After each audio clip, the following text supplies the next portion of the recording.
நான் என்ன செய்ய மாட்டேன், அவர் மேல நம்பிக்கையா இருப்பேன். அவர் எனக்கு இது செய்தார், ஆமா அவர் எனக்கு செய்தார், ஆமா. நீங்க யாரும் எனக்காக வாதாட வேண்டாம், வழக்காட வேண்டாம், நீங்க உங்க வேலையை பார்த்துக்கிட்டு போங்கிறார் சிநேகிதர்களுக்கு. ஏன்னா அந்த நீங்க வாக்கி பார்த்தீங்கன்னா அந்த சிநேகிதர்கள் மாறி மாறி என்ன செய்வாங்க, ஆமா பேசுவாங்க. ஒவ்வொருத்தரும் ஒவ்வொரு விதமா பேசி பேசி இவனை அந்த கோபத்தை உட்படுத்தி தன்னை ஒரு என்னது யோபு தவறு செய்தனாலதான் ஆண்டவர் அனுமதித்தார் என்று சொல்லி கொண்டுட்டு வருவாங்க.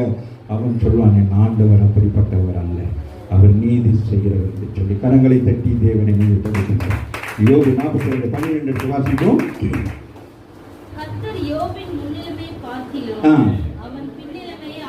கரங்களை தட்டி தேவனை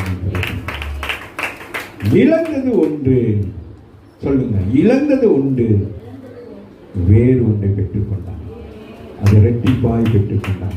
அந்த விசுவாசம் பாருங்க, இழந்துட்டான், பிள்ளைகளை இழந்துட்டான், சொத்து சொங்களை இழந்துட்டான். ஆனால் 42:12 சொல்லுகிறது, வாசிமகன், முன்னிலைமை பார்க்கிலும் முன்ன இருந்தா அது என்னது, அவன் ஆசீர்வாதங்கள் ஐஸ்வர்யம். இப்போ அவனுக்கு என்ன ஆயிட்டு, பின்னிலைமை, அது பின்னிலைமை எப்படி ஆயிட்டு, முன்னிலைமை பார்க்கிலும் பின்னிலைமை எப்படி ஆயிட்டு,